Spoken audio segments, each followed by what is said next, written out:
ප්‍රතිකාර සඳහා නැඹුරුතාවයක් ඇති ඔබ වඩා ප්‍රිය කරන ඖෂධ වර්ගයක් ලෙසට අරිෂ්ඨ සහ ආසව දක්වන්න පුළුවන්.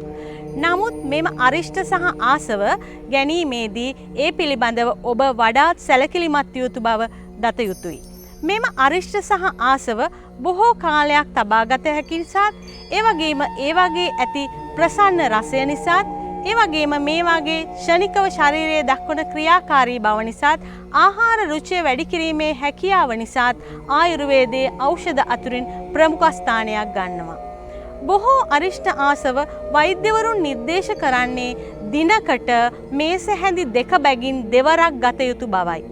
නමුත් බොහෝ රෝගීන් වෛද්‍යවරුන්ගේ උපදෙස් නොතකා හිතූ මතයට මෙම ඖෂධ පාවිච්චි කරනු ලබනවා. අරිෂ්ඨ ආසව එසේ රෝගීන්ගේ හිතු මතයට නොකඩවාම පාවිච්චි කිරීම නිසා බොහෝ හානිකර තත්ත්ව රෝගීන් සඳහා ඇතිවෙන්න පුළුවන්.